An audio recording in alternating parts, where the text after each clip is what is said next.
찬송가 40장 찬송으로 보답할 수 없는 찬양하겠습니다. 찬송가 40장입니다.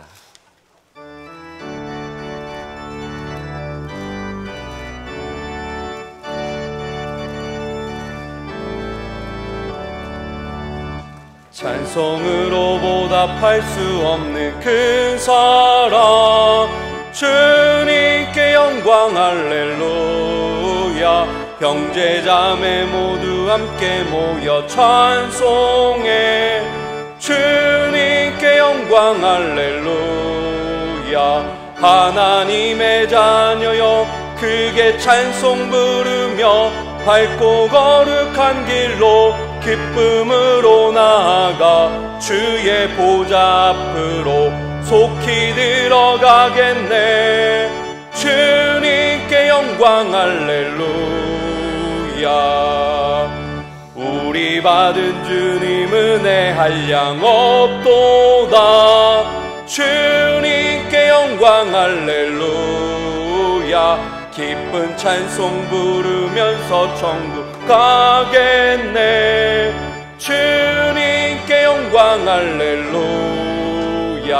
하나님의 자녀여 크게 찬송 부르며 밝고 거룩한 길로 기쁨으로 나아가 주의 보좌 앞으로 속히 들어가겠네.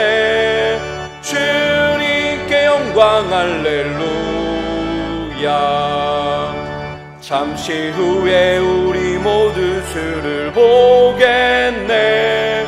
주님께 영광 할렐루야. 영광스러운 보좌 위에 거룩하신 주, 주님께 영광 할렐루야. 하나님의 자녀여 크게 찬송 부르며 밝고 거룩한 길로 기쁨으로 나아가 주의 보좌 앞으로 속히 들어가겠네. 주님께 영광 할렐루야. 만국 백성 천국에서 소리 높여서 주님께 영광 할렐루야. 영원토록 주의 공로 찬양하겠네. 주님께 영광 할렐루야. 하나님의 자녀여 크게 찬송 부르며 밝고 거룩한 길로 기쁨으로 나아가 주의 보좌 앞으로 속히 들어가겠네. 주님께 영광 할렐루야. 아멘. 199장 나의 사랑하는 책 찬양하겠습니다. 찬송가 199장입니다.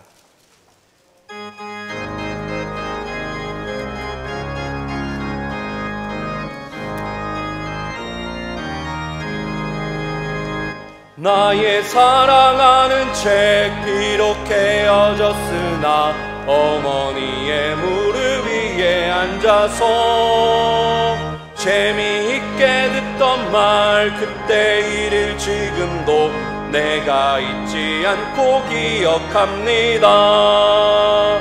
귀하고 귀하다 우리 어머니가 들려주시던 재미있게 듣던 말 이 책 중에 있으니 이 성경 심히 사랑합니다. 옛날 용맹스럽던 다니엘의 경험과 유대 임금 다윗 왕의 역사와 주의 선지 엘리야 바람 타고 하늘에 올라가던 일을 기억합니다.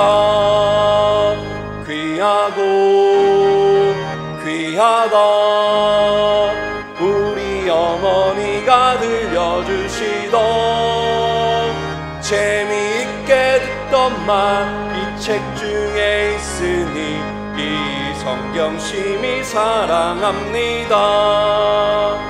예수 세상 계실 때 많은 고난 당하고 십자가에 달려 죽임 당하니 어머니가 읽으며 눈물 많이 흘린 거 지금까지 내가 기억합니다.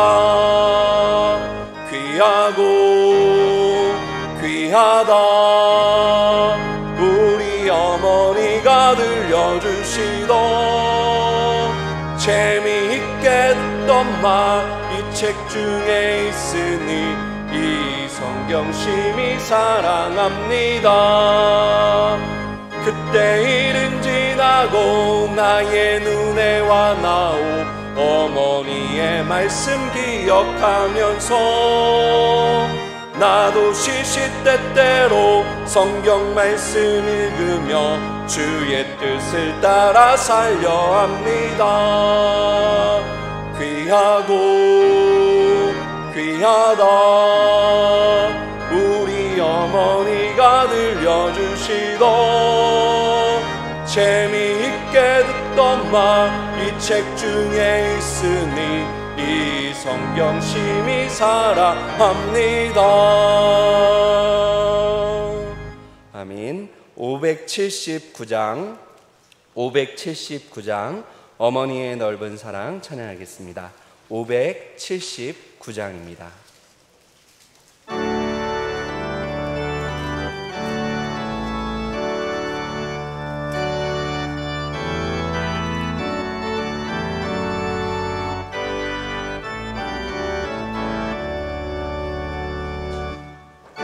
어머니의 넓은 사랑 귀하고도 귀하다 그 사랑이 언제든지 나를 감싸줍니다. 내가 울 때 어머니는 주께 기도드리고 내가 기뻐 웃을 때에 찬송 부르십니다. 아침 저녁 읽으시던 어머니의 성경책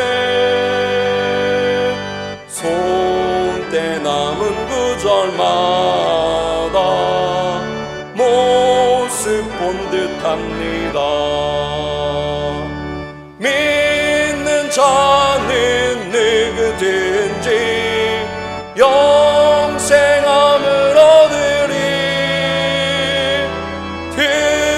들려주신 귀한 말씀 이제 힘이 됩니다. 홀로 누워 괴로울 때 헤매다가 지칠 때 부르시던 찬송 소리 귀에 살아옵니다. 반석에서 샘물 나고 황무지가 꽃피니 예수님과 동행하며 두려울 것 없어라. 온유하고 겸손하며 올바르고 굳세게 어머니의 뜻 받들어 보람있게 살리라. 풍파만을 세상에서 선한 싸움 싸우다 생명신의 흐르는 곳 길이 함께 살리라. 다 같이 자리에서 일어나셔서 첫송 찬양으로 하나님을 예배하겠습니다.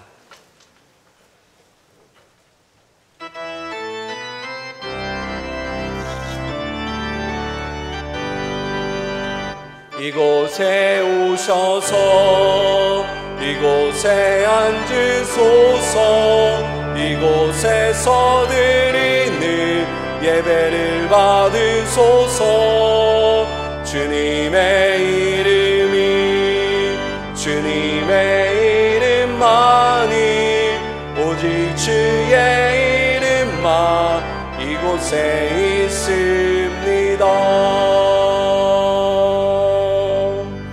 하나님께 가까이 함이 내게 복이라. 내가 주 여호와를 나의 피난처로 삼아 주의 모든 행적을 전파하리이다. 살아계신 하나님 아버지, 감사와 찬송을 올려드립니다. 오늘 복된 주일, 주의 백성들을 예배의 자리로 불러주시니 감사합니다. 우리의 예배를 기쁘게 받아주시고 하나님을 가까이 하는 자들에게 베푸시는 한량없는 은혜와 풍성한 복을 내려 주옵소서. 감사드리며 예수님의 이름으로 기도하옵나이다. 아멘.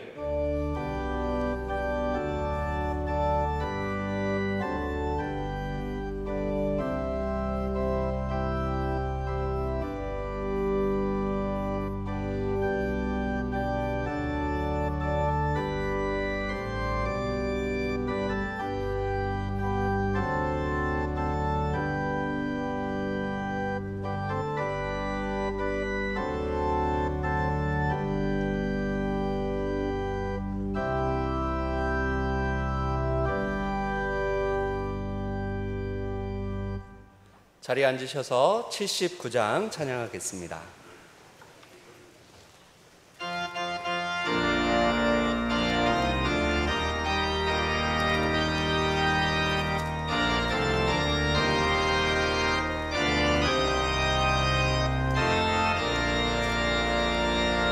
주 하나님 지으신 모든 세계 내 마음속에 그리워볼 때 하늘의 별 울려 퍼지는 외성 주님의 권능 우주에 찾네.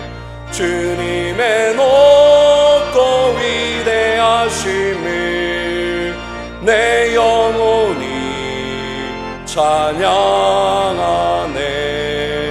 주님의 높고 위대하심을 내 영혼이 찬양하네. 숲속이나 험한 산 골짜기에서 지적 위는 저 새소리들과 고요하게 흐르는 시냇물을 주님의 솜씨 노래하도다.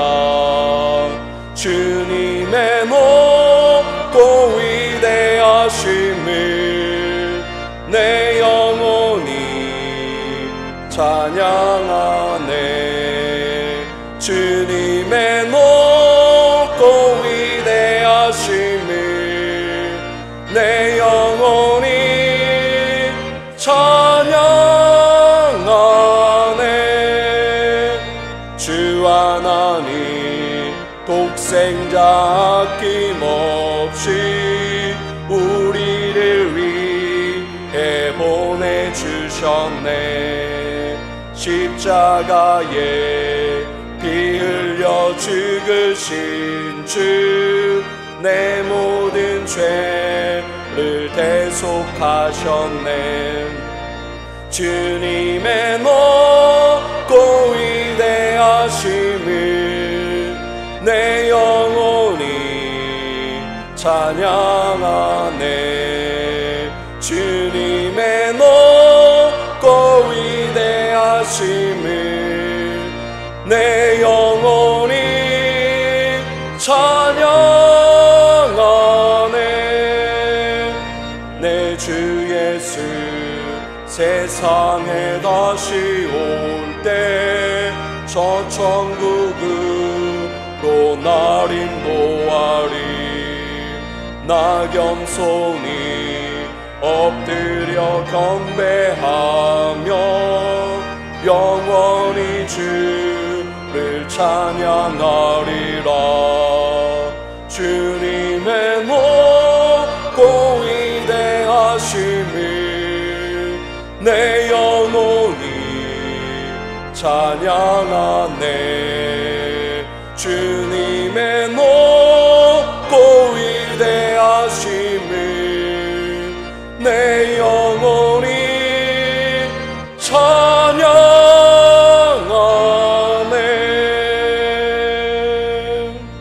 사도신경으로 우리의 신앙을 고백하겠습니다. 나는 전능하신 아버지 하나님 천지의 창조주를 믿습니다. 나는 그의 유일하신 아들 우리 주 예수 그리스도를 믿습니다.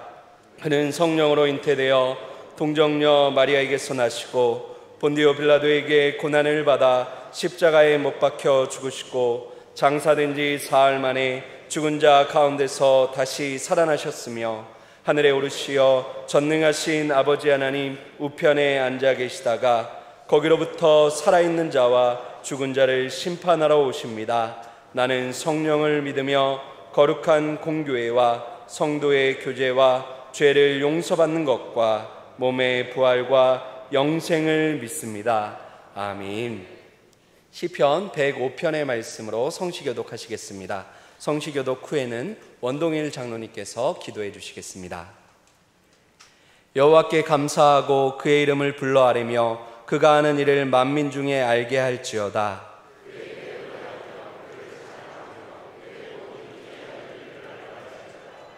그의 거룩한 이름을 자랑하라. 여호와를 구하는 자들은 마음이 즐거울지로다.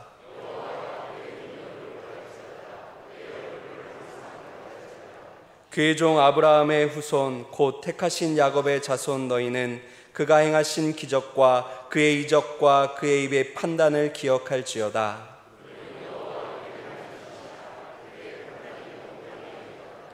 그는 그의 언약 곧 천대에 걸쳐 명령하신 말씀을 영원히 기억하셨으니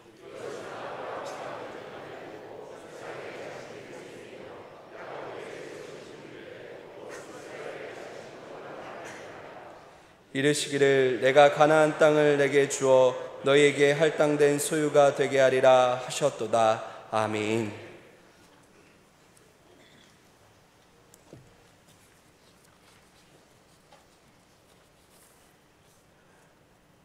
사랑의 하나님 아버지, 살아계신 하나님의 이름을 높이며 기쁨으로 이 예배의 자리로 인도하심을 고맙고 감사드립니다. 이 시간 마음과 정성을 다해 예배를 드리오니 받아주시고 충만한 은혜를 베풀어 주옵소서.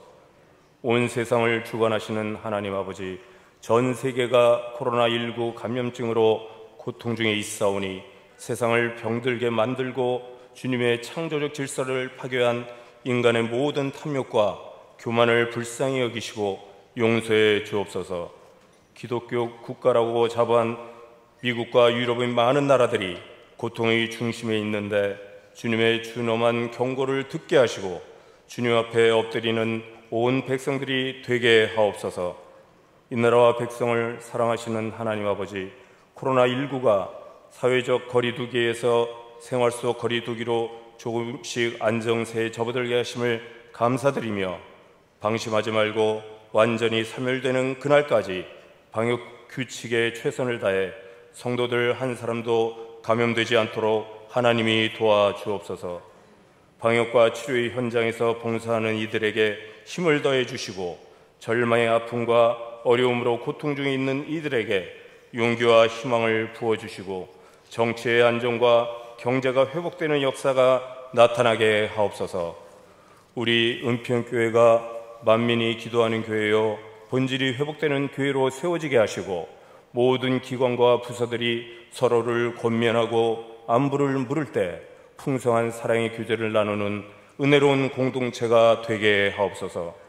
다음 세대를 준비하는 교회학교 학생들과 청년들이 성령님의 도우심으로 신앙생활이 위축되지 않고 부흥되는 계기가 되게 하옵소서. 임직식을 통해 임명받을 일꾼들에게 주님을 사랑하는 마음과 교회에서 늘 넉넉한 마음으로 섬기게 하옵소서. 담임 목사님을 언제나 성령으로 충만하게 하시고 영육간 강건함과 지혜와 분별력을 허락해 주옵소서. 잠시 후에 하나님의 귀한 말씀을 선포하실 때 힘들고 지친 이들을 보살펴 주시고 육신의 질병으로 힘들어하는 주의 백성들에게 위로와 격려와 치유로 응답해 주옵소서. 오늘도 최선을 다해 봉사하는 손길들을 주님이 항상 기억하시고 크신 복을 내려 주옵소서. 오늘도 주님께서 기쁨으로 이 예배를 흠양해 주실 줄 믿사오며 거룩하신 예수님 이름으로 기도하옵나이다. 아멘.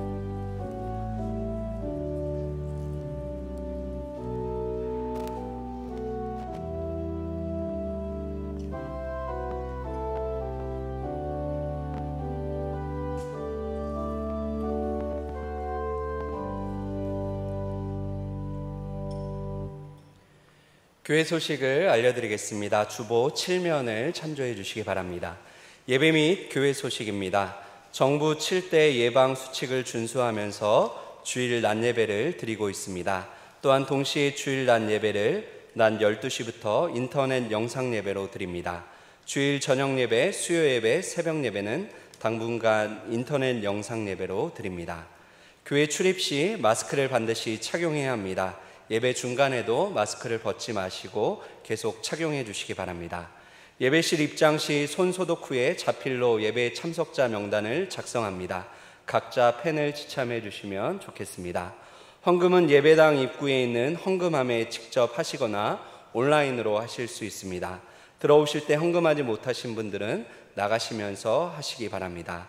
교회 식당은 운영하지 않습니다. 예배 후에 바로 귀가해 주시기 바랍니다. 감기, 발열 증상 및 의심 증상자, 면역력이 약한 환우나 노약자 및 영유아, 고위험군, 최근 해외 여행력이 있는 성도님들은 인터넷 영상 예배로 드리시기 바랍니다. 교회 학교 예배는 주일 낮 예배 영상으로 온 가족이 함께 드립니다. 또한 교회 학교 부서별 예배 영상은 교회 홈페이지와 유튜브 채널을 통해 보실 수 있습니다. 추 공지 때까지 주일 낮 예배 시간에만 교회 시설을 부분적으로 개방합니다. 주일 낮 예배 시간 이외에 교회 시설 출입은 계속해서 통제합니다. 임직 감사 예배가 5월 13일 수요일 저녁 7시에 본당에서 있습니다. 임직자는 오후 4시부터 가족별 기념 촬영이 있습니다. 시간을 준수해 주시기 바랍니다. 코로나19 관계로 저녁 식사는 제공되지 않습니다. 임직 감사 예배 관계로 5월 13일 수요 예배는 저녁에만 드립니다. 수요 예배 영상은 오후 10시부터 교회 홈페이지에서 보실 수 있습니다. 지난 주간에 상을 당하신 가정이 있습니다. 박헌중 장로님, 김양순 B 권사님 모친상을 당하셨습니다. 만나시면 위로해 주시기 바랍니다. 찬송가 361장 찬양하시겠습니다. 1절과 4절 부르겠습니다.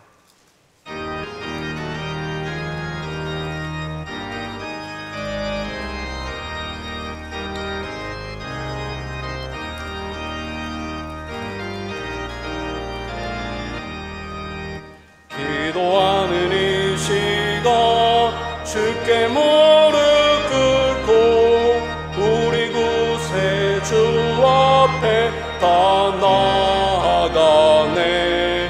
믿음으로 나가며 주가 보살피사 크신 은혜를 주네. 거기 기쁨 있네. 기도 시간에 복을 주시네. 고난 내 마음속에 기쁨 충만하네. 기도하는 이 시간 주를 의지하고 크신 은혜 구하며 꼭 받으리라. 의지하는 마음에 근심 사라지고 크신 은혜를 주네. 거기 기쁨 있네. 기도 시간에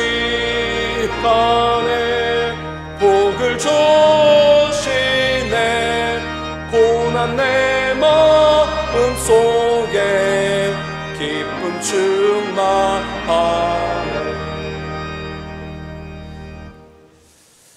하나님 아버지 고맙습니다. 우리 사랑하는 성도들이 정성껏 예물을 구별해서 올려드리오니 기쁨으로 흠양하여 주시옵소서. 이번 한 주간 동안도 주님의 그 넉넉하신 은혜로 우리 모든 성도들의 일터 위에 함께 하사 그 손으로 행하는 일들마다 주님의 도우심으로 말미암아 그 모든 쓸 것을 공급하시는 하나님의 넉넉한 은혜가 가득할 수 있도록 도와주시옵소서. 가정을 평화롭게 지켜주시고 우리의 자녀들, 청년들 눈동자와 같이 보호하시며 그 심령 속에 구원 얻는 분명한 믿음이 있게 하사 주님이 당장 오늘 오신다 할지라도 저들의 구원에 있어서만큼은 저들이 그 구원을 잃어버리는 일이 없도록, 지옥 가는 일이 없도록 다 천국에서 하나님의 품에 안길 수 있도록 저들에게 분명한 믿음을 허락하여 주시옵소서. 저들의 결혼의 문과 직장의 문과 퇴의 문도 활짝 열어 주시옵소서. 간절히 또 구하 없는 것은 군에 가 있고 해외 나가 있는 우리 귀한 자녀들, 청년들, 하나님께서 바이러스로부터 저들을 보호하여 주시고 저들이 있는 그 자리에 우리 하나님께서 임재하심으로 그곳이 곧 하나님이 다스리시는 하나님의 통치가 실현되는 하나님 나라가 되게 역사하여 주시옵소서. 간절히 또 구하 없는 것은 우리 모든 또 취업을 준비하고 입시를 준비하고 있는 우리 사랑하는 자녀들, 청년들 지혜를 더하여 주시고 인내를 더하여 주시며 저들이 또 건강 상하지 않고 활력 있게 주어진 일들을 최선을 다할 수 있도록 주님 은혜 주시며 저들의 진로를 하나님께서 친히 앞장서서 인도하여 주시옵소서. 간절히 또 구하 없는 것은 우리 모든 환우들 하나님께서 오늘 이 시간도 찾아가 주시고 마음의 질병과 육체의 그 질병, 그 모든 아픔과 고통들을 하나님이 어루만지사 회복되고 치료되는 역사를 허락해 주시옵소서. 전 세계에 지금 여전히 코로나 때문에 고통 중에 있는 자들이 있사오니 하나님께서 이 땅을 궁휼히 여기사 백신이 개발되게 도와주시고 그 백신을 통해서 참으로 우리가 이 두려움으로부터 조속히 자유케 되는 역사를 허락해 주시옵소서. 우리 하나님께서 또한 강단의 꽃꽂이와 성미와 이 모양 저 모양으로 그리고 또 예방 수칙을 위해서 참으로 애쓰는 손길들 있사오니 다 기억하시고 저들의 수고가 하나님 나라를 세워가는 미끄럼이 된다는 자부심과 또한 긍지가 있게 하시며 저들의 모든 산업의 현장과 가정들마다 하나님께서 임재하여 주셔서 하나님 사이즈만큼의 큰 복으로 저들에게 화답하여 주시옵소서. 감사드리며 예수님 이름으로 기도합니다. 아멘. 이 시간 우리에게 주시는 하나님의 말씀은 다니엘 1장 3절에서 7절 말씀입니다. 구약성경 페이지 수로 1231페이지에 있는 다니엘 1장 3절에서 7절 말씀입니다.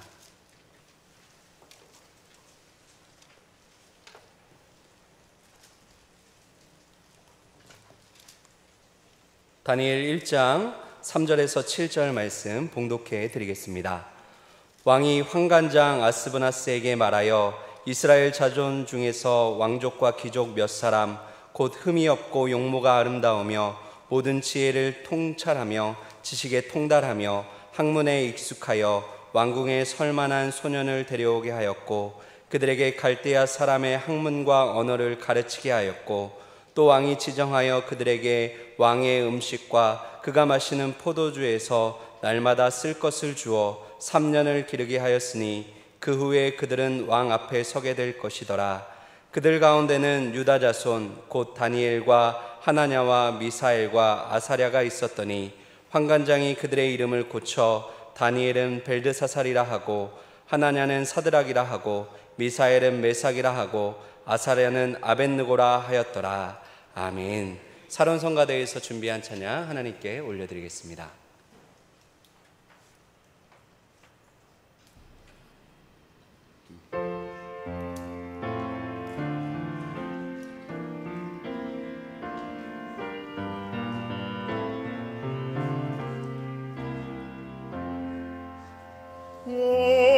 언제나 바라봐도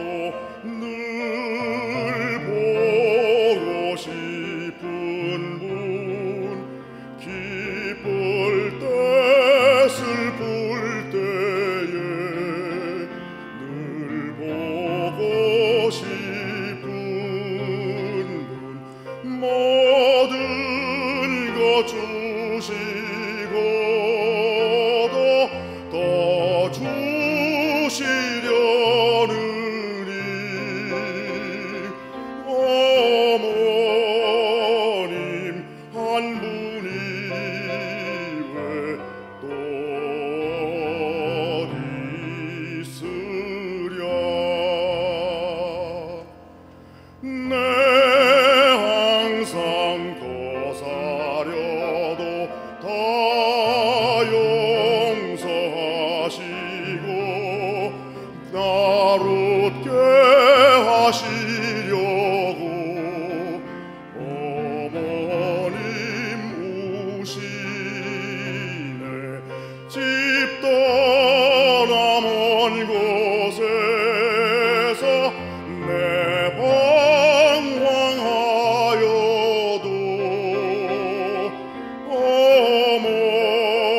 어머님 기도 음성 귓가에 들리네.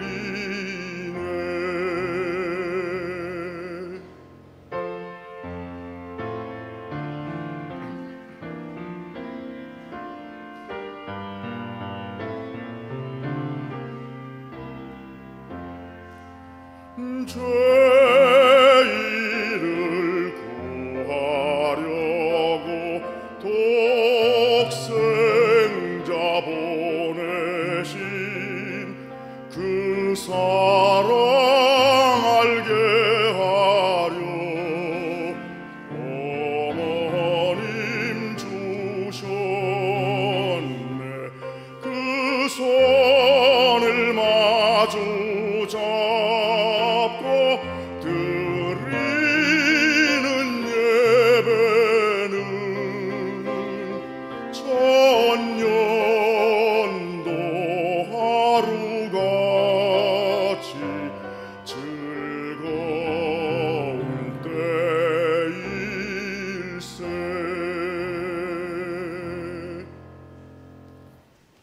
아멘. 하나님께 영광의 박수 올려드리겠습니다.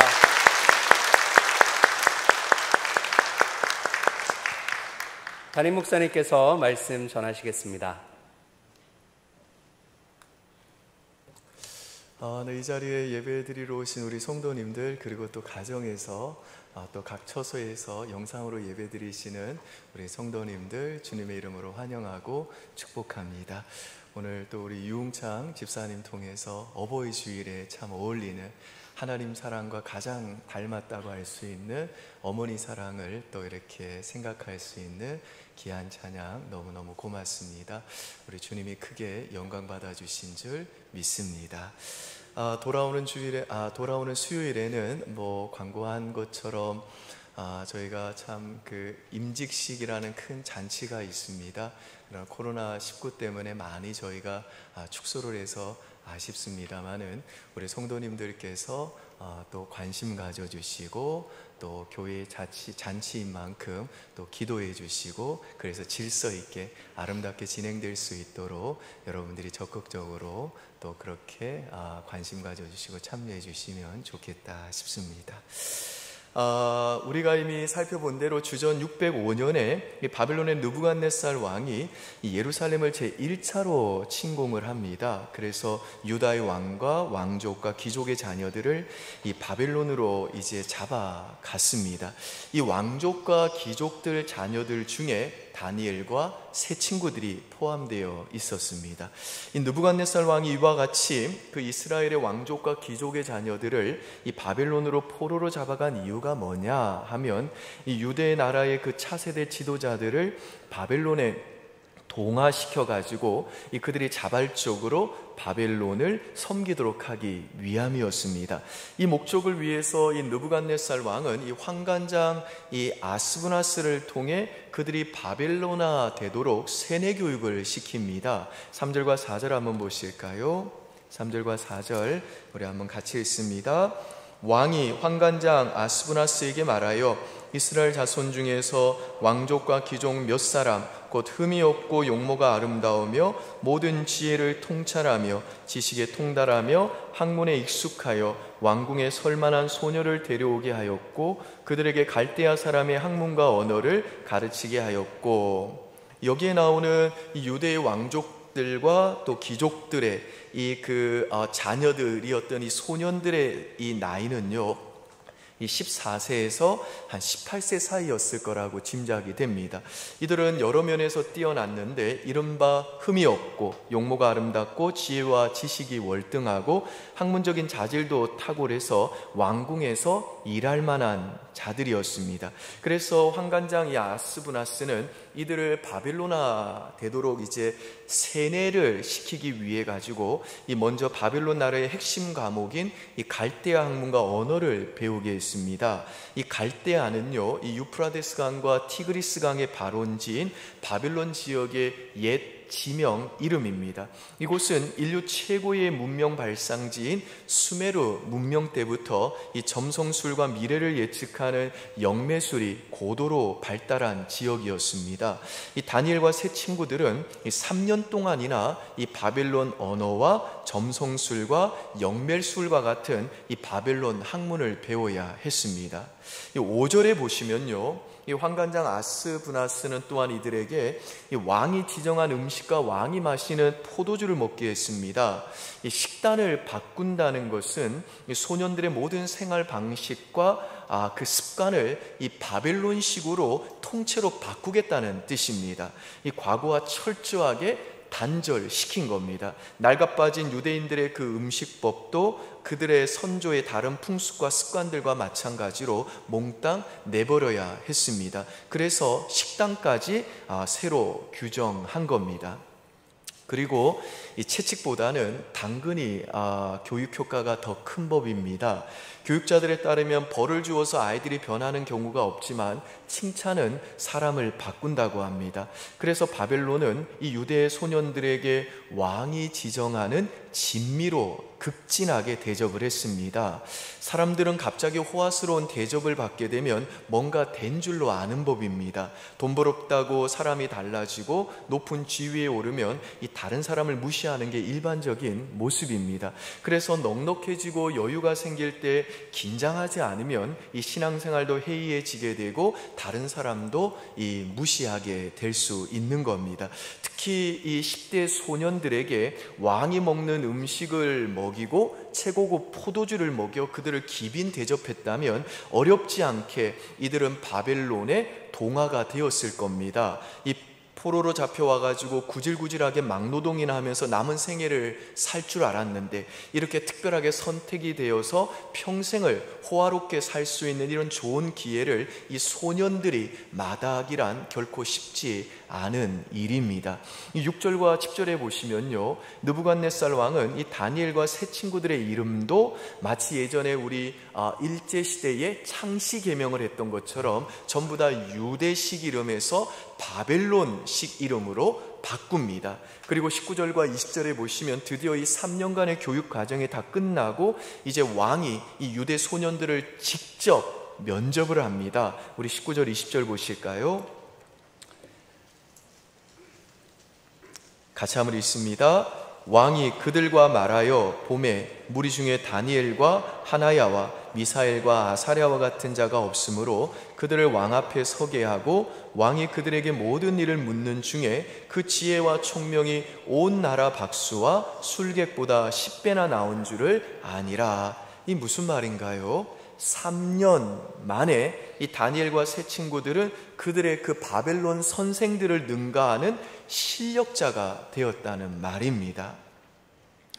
한국 전쟁 때 이런 일이 있었습니다. 중국과 한국 국경을 흐르는 이 압록강 근처에 미군 포로들을 수용하는 시설이 있었습니다.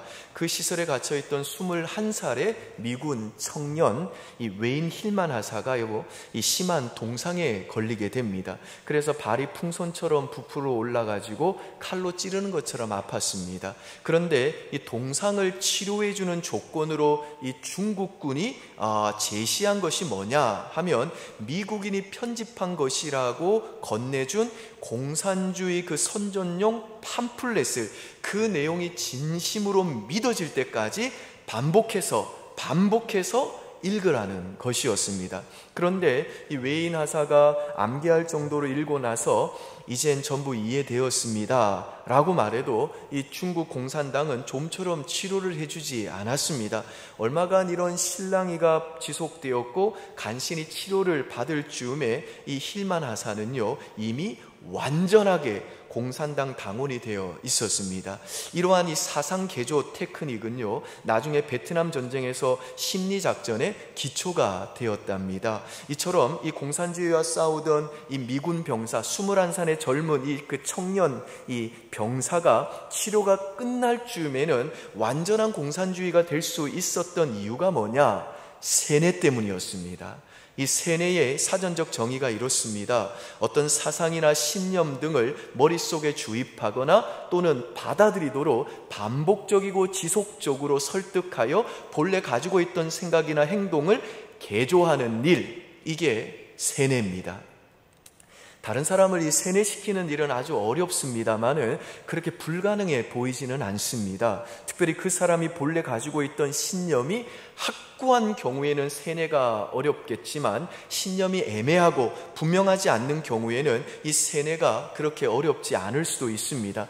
그런데 요즘 세상은요, 어떤 세상이냐 하면 신념이 없는 세상이다 라고 할 만큼 신념보다는 안전과 안정을 더 중요하게 생각합니다. 이런 시대에는 그렇기 때문에 사람들이 쉽게 바뀝니다. 게다가 현대인들의 신념 중에 하나는 모든 신념은 상대적이라 존중되어야 하지만 강요되어서는 안 된다라는 것입니다. 그러니까 성격이나 기질은 잘 안 바뀌지만 신념은 쉽게 바뀔 수가 있는 겁니다. 그렇기 때문에 오늘날에는 그렇게 많은 사람들이, 심지어 교회를 그렇게 오랫동안 많이 다녔던 사람들도 이단의 그 세뇌 교육에 의해서 이단에 빠지는 일들이 흔히 일어나는 겁니다. 그런 점에서 오늘 본문에 소개되는 이 다니엘과 세 친구들에게서 우리들은 굉장한 충격을 받습니다. 어떤 점에서 그런가 하면, 어떻게 3년 동안이나 바벨론 최고의 교육을 최고의 환경에서 최고의 학자들에게 그렇게 철저하게 세뇌 교육을 받으면서도 변하지 않을 수 있었냐는 겁니다. 매일 바벨론식 교육을 배우고 듣고 바벨론 음식을 먹고 바벨론 문화 가운데 바벨론들의 그 신들을 섬기는, 그 예배하는 그 환경 속에 있음에도 불구하고 어떻게 그들이 신앙을 지킬 수가 있었냐는 겁니다. 3년을 공부한 후에 선생을 능가할 만큼 그렇게 열심히 바벨론식 그 세뇌 교육을 받았음에도 불구하고 어떻게 바벨론 학문과 종교에 동화되지 않을 수 있었냐는 겁니다. 그들이 배운 학식과 학문이, 또 종교가 여호와 하나님에 대한 그들의 믿음을 변질시키지 않을 수 있었던 그 이유가 도대체 무엇이었냐는 겁니다.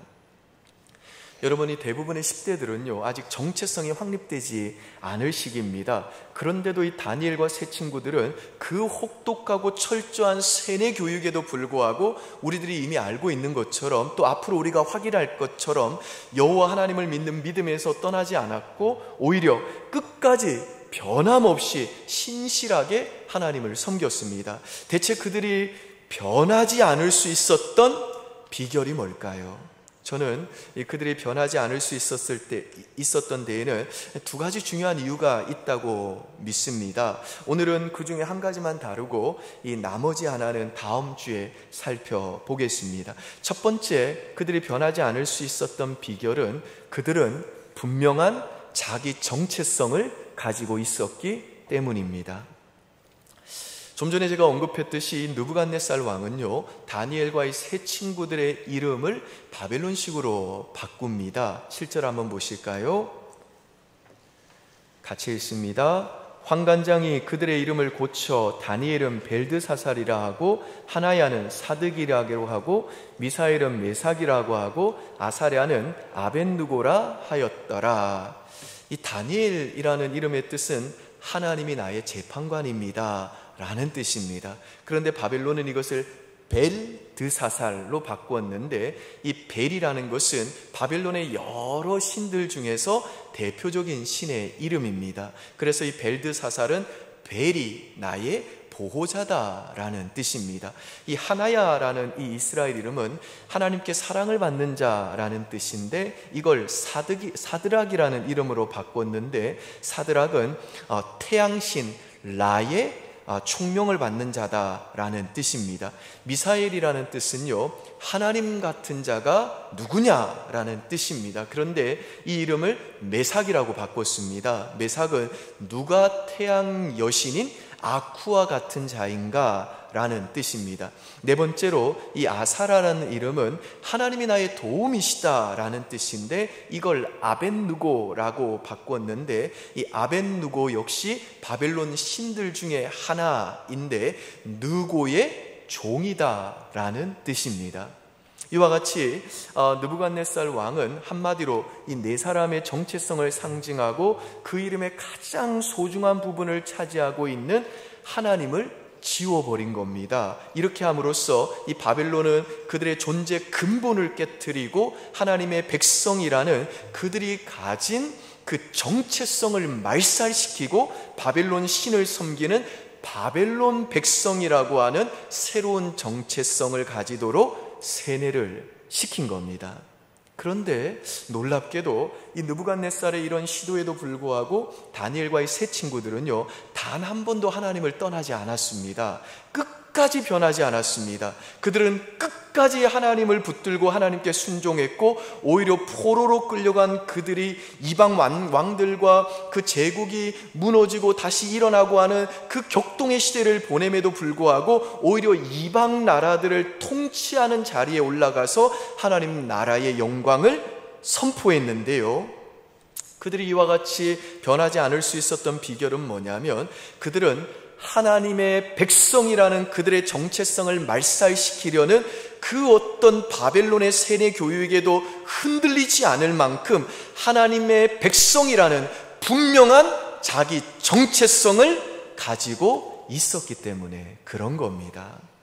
여러분, 그렇다면 이 다니엘과 세 친구들이 가지고 있었던 이 자기 정체성이 뭘까요? 출애굽기 19장 5절 한번 보실까요? 여러분의 함을 있습니다. 시작.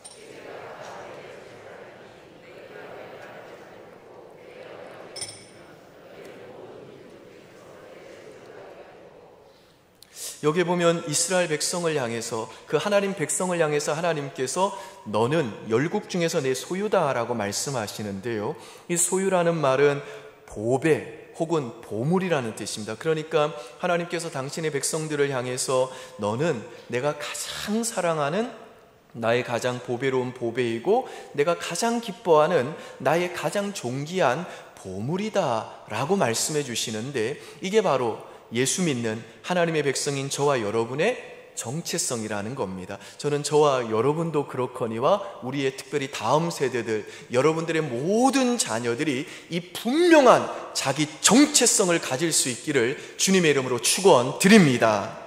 이 다니엘과 세 친구들은요, 이 분명한 자기 정체성을 가지고 있었기 때문에 하나님의 백성이라는 그들의 정체성을 완전히 말살시키려는 그 바벨론의 그 3년간의 세뇌 교육에도 불구하고 변질되지 않고 끝까지 신실하게 변함없이 성공이 아니라 하나님을 추구하며 하나님을 갈망하며 하나님을 섬길 수가 있었던 겁니다. 베드로전서 5장 13절 한번 보실까요? 같이 읽습니다. 시작. 택하심을 함께 받은 바벨론에 있는 교회가 너희에게 무난하고, 이 말씀에서 보시듯이 베드로 사도는요, 당시 로마 제국에 있는 있던 교회, 로마 교회를 가리켜서 뭐라고 부르냐?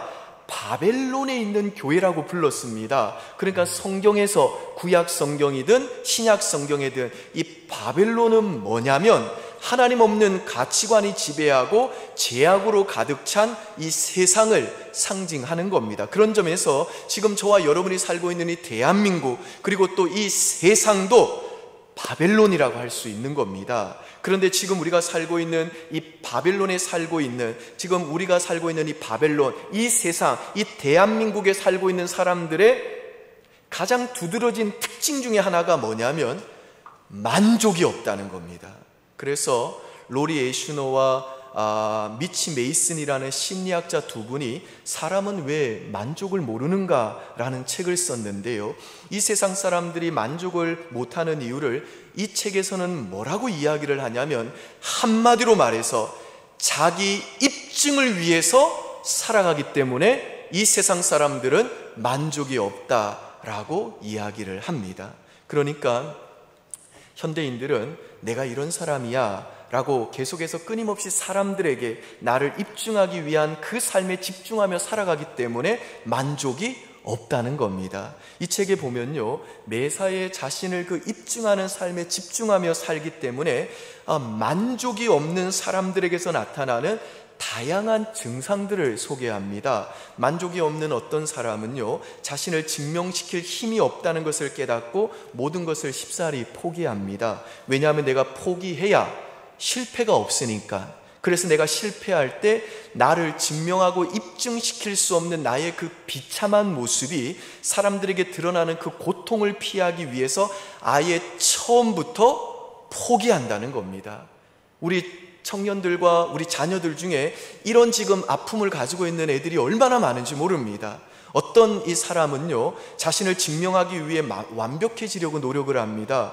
이런 사람들의 특징은 자신도 완벽하지 못하면서도 상대의 결점을 기가 막히게 포착합니다. 왜 그런가 하면 사실은 내가 포착하고 있는 상대의 그 약점은 내 안에 있는 것들이기 때문입니다. 그런데 내가 상대의 약점을 먼저 포착하고 정죄해야만 내 안에 있는 약점들이 드러나지 않기 때문에 날카롭게 포착해가지고 먼저 비판하고 정죄를 하는 겁니다.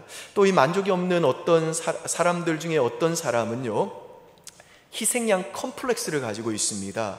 그래서 자신이 얼마나 착한 사람인지를 사람들에게 증명하기 위해 자신을 계속해서 희생시키는 겁니다.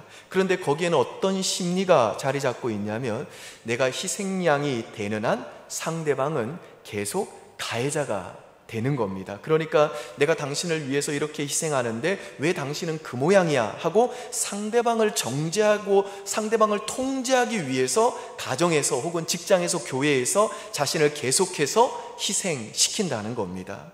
또 만족이 없는 사람들 중에서는요, 어떤 사람은 자신을 증명시켜야 하는 강박에 빠져서 누구도 믿지 못하고 그래서 혼자 일처리를 합니다. 이런 사람은 과도한 책임감과 지나친 경계심으로 항상 불안에 빠져 있는 사람이라고 할 수 있습니다. 또 어떤 사람은요, 이 만족이 없는 사람들 중에 어떤 사람은 항상 기분이 저하되어 있습니다. 왜냐하면 자신을 증명하려고 하는 그 행위 자체가 이미 자기 자신에 대해서 자신은 부족하다는 것을 느끼기 때문입니다. 그래서 이런 사람은 근본적으로 자신은 부족한 사람이고 못난 사람이라고 늘 생각하고 있기 때문에 사람들에게 인정받기 위해서 끊임없이 자신을 증명하고 입증시키기 위해 노력하지만 언제나 만족이 없고 행복하지가 않은 겁니다. 또 만족이 없는 사람들 중에 어떤 사람은요, 모든 일에 금방 흥미를 잃어버립니다. 왜냐 하면 자신이 특별한 대접을 받아야만 하는데 그럴 수 없는 상황에 처하면 무력감을 느끼게 되기 때문에 그렇습니다. 그런데 그것은 사실 자신은 특별한 대접을 받을 만큼 자신을 증명시킬 수 없다는 걸 자기도 알기 때문에 미리 흥미를 잃어버리는 겁니다. 어떤 사람은요, 또 끊임없이 비교하고 경쟁합니다. 왜냐하면 이런 사람은 자신을 증명하는 일에는 타인보다 앞서야만 한다는 강박관념이 있기 때문에, 그리고 타인과의 비교에서 나만 경쟁에 뒤처져서 비극적인 사람이 되지 않아야만 한다라는 그 강박관념이 있기 때문에 그렇습니다. 자, 여러분, 제가 지금까지 말씀드렸던 이런 것들이 전부 다 매사에 만족하지 못하는 이 세상, 이 바벨론에 살고 있는 현대인들에게 나타나는 다양한 증상들인데요, 이 증상들이 나타나는 근본적인 이유가 뭐냐면 사람들에게 인정을 받기 위해서 자기를 입증하는 삶을 살기 때문이라는 겁니다. 이 독일 베를린 대학 교수인 한병철 교수도요, 그가 쓴 이 베스트셀러죠, 피로사회라는 그의 책에서 비슷한 이야기를 했습니다. 이분은요, 현대사회의 특징을 성과사회라고 규정을 합니다. 과거 신문제 사회에서는 농부의 자식은 그냥 농부로 살아야만 했던 때와는 달리 현대사회는 이론적으로는 농부의 아들도 좋은 아이디어와 능력만 가지면 빌 게이츠와 같은 부자가 될 가능성이 있는 초긍정의 사회가 바로 이 현대 사회라는 겁니다. 그런데 문제는 뭐냐면 현대 사회는 이렇게 누구든지 무엇이든 이제 할 수 있다라고 하는 이 긍정의 과잉 때문에 마땅한 성취를 하지 못한 사람은 그 책임을 자기 자신에게 돌리게 되고 그래서 우울증을 겪을 수 있다는 겁니다. 그래서 현대 사회에 나타나는 가장 그 두드러진 질병이 뭐냐? 이분에 따르면 우울증이라는 겁니다.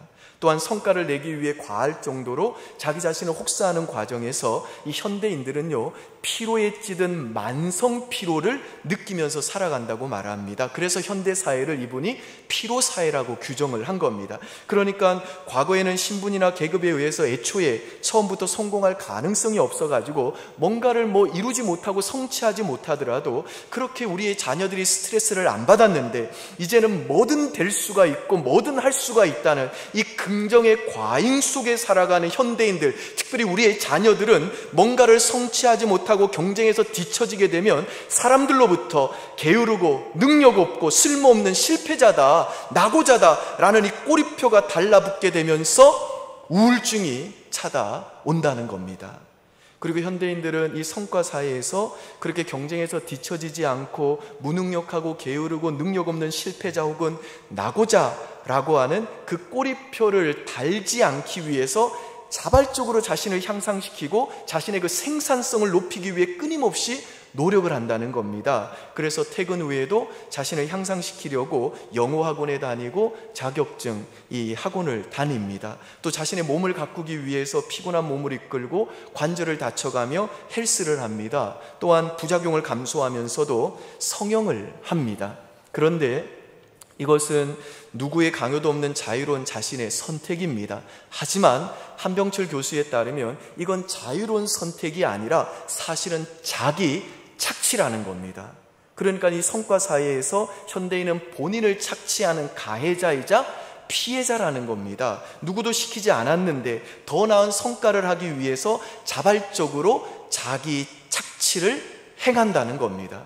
그리고 이런 아이러니한 자기 착취의 피해자는 사회적 지위가 높은 사람들도 예외가 아니라는 겁니다. 예를 들어 사회적 약자들 뿐만 아니라 기업의 경영자, 교수 등의 전문직들도 모두가 이 자기 착취의 피해자들이라는 겁니다. 그리고 이 성과 사회에서의 이 자기 착취와 자기 압박은 끝없는 자기 노동과 끝없는 자기 관리를 낳고 끊임없이 자신을 탈진시켜가지고 결국 현대사회의 가장 두드러진 질병인 소진, 증후군, 번아웃이죠. 그리고 만성피로, 또한 무엇이든지 할 수 있고 될 수 있다고 믿는 이 현대사회 속에서 정작 나는 될 수 없고 할 수 없을 때 우리의 자녀들이 우울증과 공황, 장애를 겪게 된다는 겁니다. 그러니까 한병철 교수가 말하는 이 시대의 가장 두드러진 질병인 소진증후군, 번아웃, 그리고 만성피로, 주의결핍, 공황장애, 우울증의 원인도 결국은 부모 앞에서, 친구들 앞에서, 직장 동료들 앞에서, 이웃들 앞에서, 심지어는 교인들 앞에서도 끊임없이 자신을 증명하고 입증시켜야 한다는 강박과 스트레스 때문인 겁니다. 그런데 여러분, 복음은 무엇이냐 하면 마치 예수님이 요단강에서 세례를 받고 물에서 올라오실 때에 하늘이 열리면서 하나님이 너는 내 사랑하는 아들이요 내 기뻐하는 자다 라고 선언하고 입증해 주셨듯이 우리의 성취와 우리의 업적과 우리의 노력 때문이 아니라 오직 십자가와 부활을 통해 완전한 의를 이루신 그 예수 그리스도의 그 공로 때문에 그 예수를 믿는 우리들을 향해 하나님께서는 하늘문을 여시고 너는 내가 가장 사랑하는 나의 가장 보배로운 보물이고 내가 가장 기뻐하는 존귀한 나의 보배다 라고 인정해 주시고 입증해 주시고 선언해 주심으로 나를 입증할 필요가 없는 이 새로운 정체성을 은혜로 거저 주시는 기쁜 소식, 이게 바로 복음인 줄 믿습니다.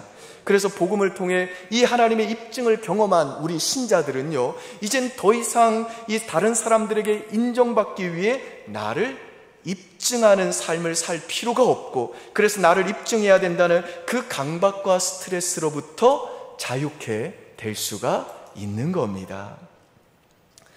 안산동산교회 원로이신 김인중 목사님께서 사역을 하고 계실 때 한 번은 부목사님이 이런 질문을 했답니다. 목사님, 했던 설교를 또 성도들에게 해도 됩니까? 그때 김인중 목사님이 이렇게 대답을 하셨답니다. 게으름 때문에 반복하는 것은 참 곤란하지만 성도들이 또 들어야 된다는 확신 때문에 반복한다는 것은 반복을 두려워하지 말아라. 그래서 나의 목회 철학은 단순, 지속, 반복이다. 목회는 명심해라. 이 반복, 단순, 지속에 의해서 승부가 날 것이다. 이 종교개혁자 마틴 루터도 비슷한 이야기를 했는데요. 우리는 복음을 날마다 반복해서 들어야만 한다. 왜냐하면 우리 마음이 순식간에 종교적으로, 율법적으로, 자기 중심적으로 바뀌기 때문이다 라고 말했습니다. 그러니까 우리는 율법적으로, 종교적으로 하나님과의 관계에서도, 신앙생활마저도 내가 뭔가 공로를 쌓고 업적을 만들고 성취를 하고 성과를 내므로써 하나님 앞에 나를 끊임없이 입증하려고 하는 자기 중심성이 있기 때문에 반복해서 지속적으로 너는 내가 가장 사랑하는 나의 가장 보배로운 보물이고 내가 가장 기뻐하는 나의 존귀한 보배다 라고 하는 이 하나님의 복음을 날마다 매 순간마다 다시 들음으로 나를 입증하는 삶을 살 필요가 없는 우리들의 이 정체성을 거듭거듭 확인하고 이 정체성이 우리에게 주는 은혜와 자유와 능력과 감격과 감사와 만족을 누려야 된다는 겁니다. 사랑하는 여러분, 하나님 없는 가치관과 문화를 통해 이 세상의 편안함과 안락을 추구하면서 이 세상과 타협하며 살아가도록 끊임없이 우리들과 우리의 자녀들을 세뇌시키고 끊임없는 경쟁으로 우리와 우리의 자녀들을 불만족, 만성피로, 소진증후군, 열등감, 패배감, 자기비화, 공황장애와 우울증으로 몰아가는 이 바벨론 제국인 이 세상에 살아가는 저와 여러분들이, 그리고 우리의 자녀들이 정말 이 다니엘과 세 친구들처럼 주님 오시는 그날까지 변하지 않고 끝까지 하나님을 신실하게 섬길 수 있는 힘이 바로 더 이상 자기를 입증하는 삶을 살 필요가 없다는 이 복음이 주는 자기 정체성인 줄 믿으시기를 바랍니다. 지난주에 어린이날도 있었고 어버이날도 있었는데요. 이 어버이날에 우리 안종호 목사님께서 저희 교육자 이 카톡에다가 가정의 달이라고 참 귀한 영상 하나를 올려주셨는데요. 저도 예전에 한번 봤던 적이 있고 여러분도 아마 보신 적이 있겠습니다만은 이 영상 잠시 보고 제가 설교를 마무리하겠습니다.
총선이 아빠 김용봉, 난 신왕철 아빠 신현기, 이영근입니다. 큰아들이. 저 영우 아버지 되는 사람입니다. 조유섭 아빠, 진영이 아빠, 성함은 김성복.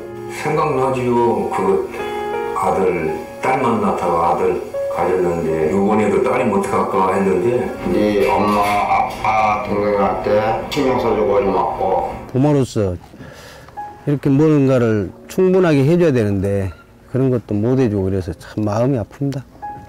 아들이라는 것은 어느 누가 바꿀 수도 없는 것이고 크게 뭐 도와주지도 못했고 했는데 그들이 알아서 잘 커가지고 계속 부족한 게 부모 마음 아닐까요? 죽는 순간까지.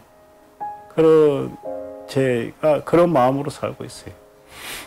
계속 부족한 거예요. 너무 엄하게 했던 게 그게 좀 미안해.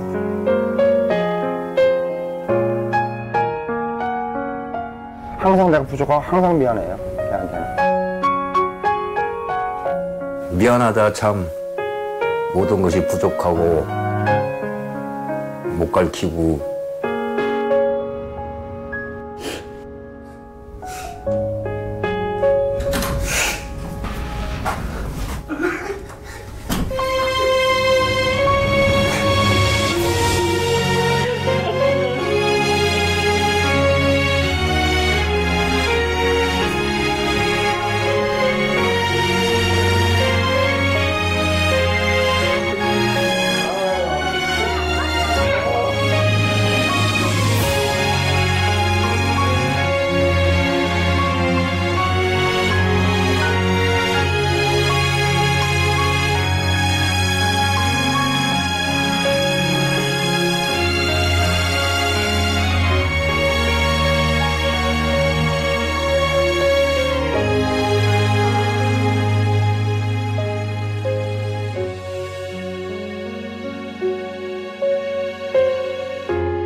약속하지만 용돈도 좀 드렸습니다만은 이 영상을 보고 새삼스럽지만 제가 다시 아버님께 전화를 드렸습니다. 그리고 전화를 해가지고 아버지 저를 낳아주셔서 참 고맙습니다. 키워주셔서 고맙습니다.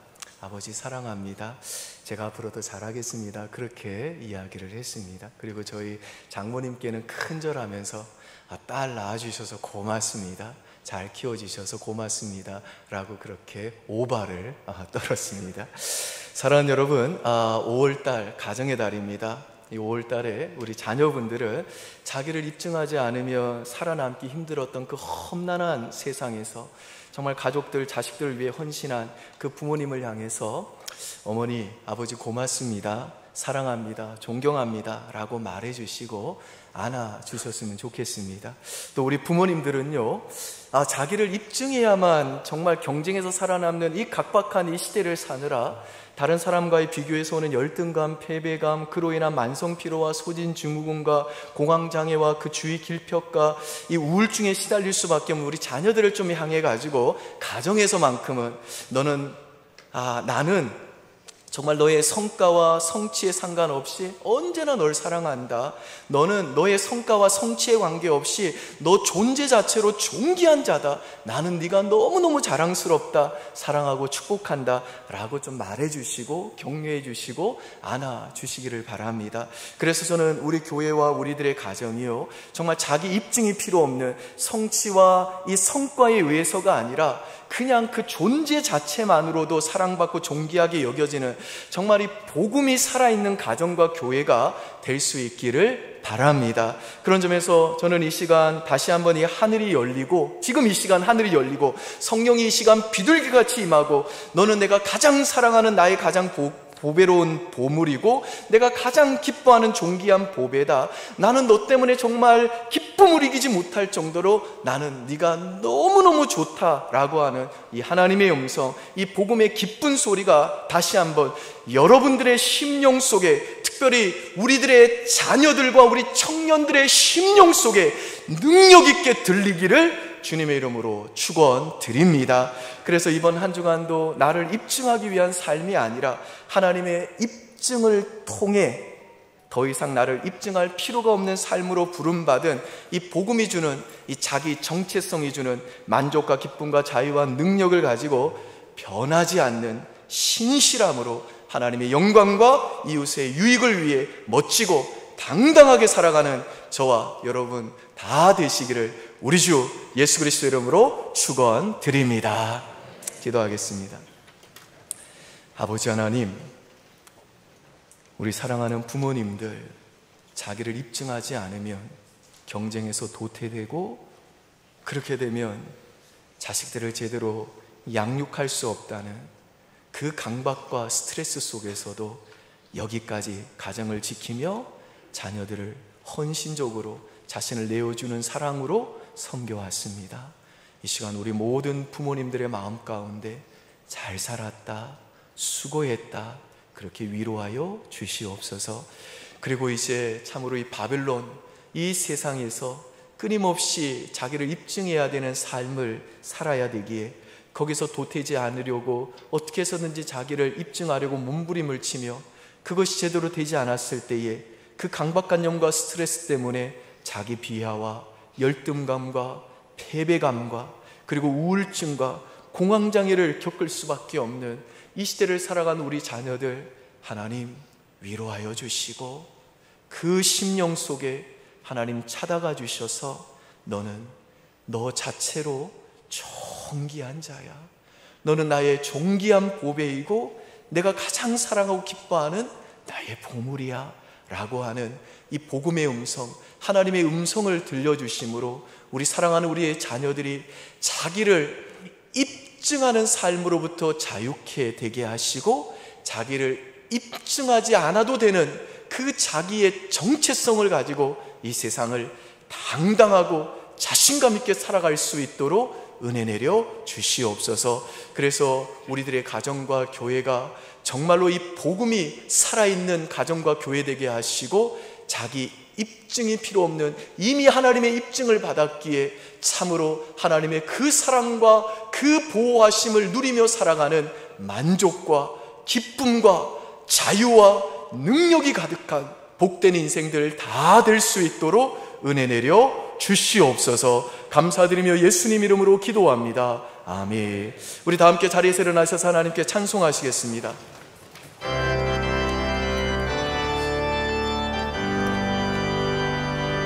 주의 영광 이곳에 가득해 우린 선의 주님과 함께 찬양하며 우리는 전진하리 모든 열방 주 볼 때까지.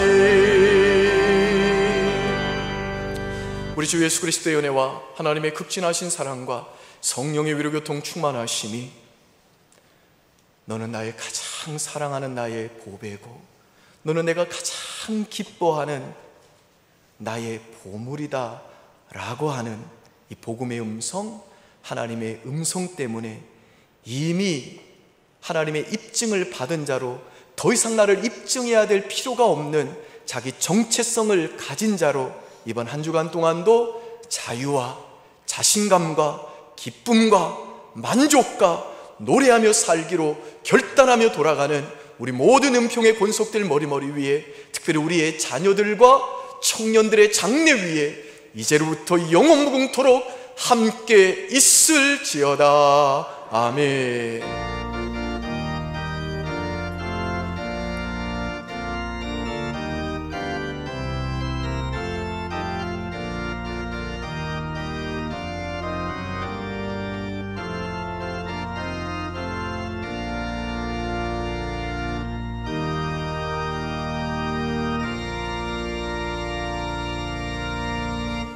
하나님께서 우리 예배를 받으셨습니다. 박수로 영광 올려드리겠습니다.